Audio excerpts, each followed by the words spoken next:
চমক নিয়ে খাড়াই নিতে চাও তাই না রাফি? কি শুরু করছো তুমি জিতকে নিয়ে? তুমি এই ঈদে পারবে না তো ঘোষণা দিলে কে? জিতরে অপমান করলা কে?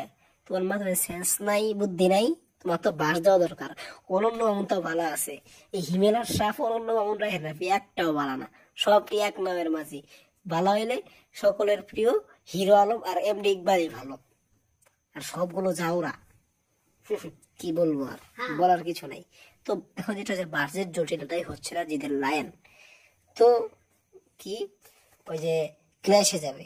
তো এটা জিদের স্বপ্নই থেকে গেল, এটা আর পূর্ণ হলো না জিদের, যে শাকিব খানের সাথে ক্ল্যাশে যাবে। আর এটা হয়তো অনেকে ডরাচ্ছে যে শাকিব খানের সামনে কেউ টিকতে পারবে না। জিৎ মানছি সুপারস্টার, কিন্তু শাকিব খানের স্টারডমের কাছে সে কিচ্ছু না, একটা পিচ্ছি বাচ্চা।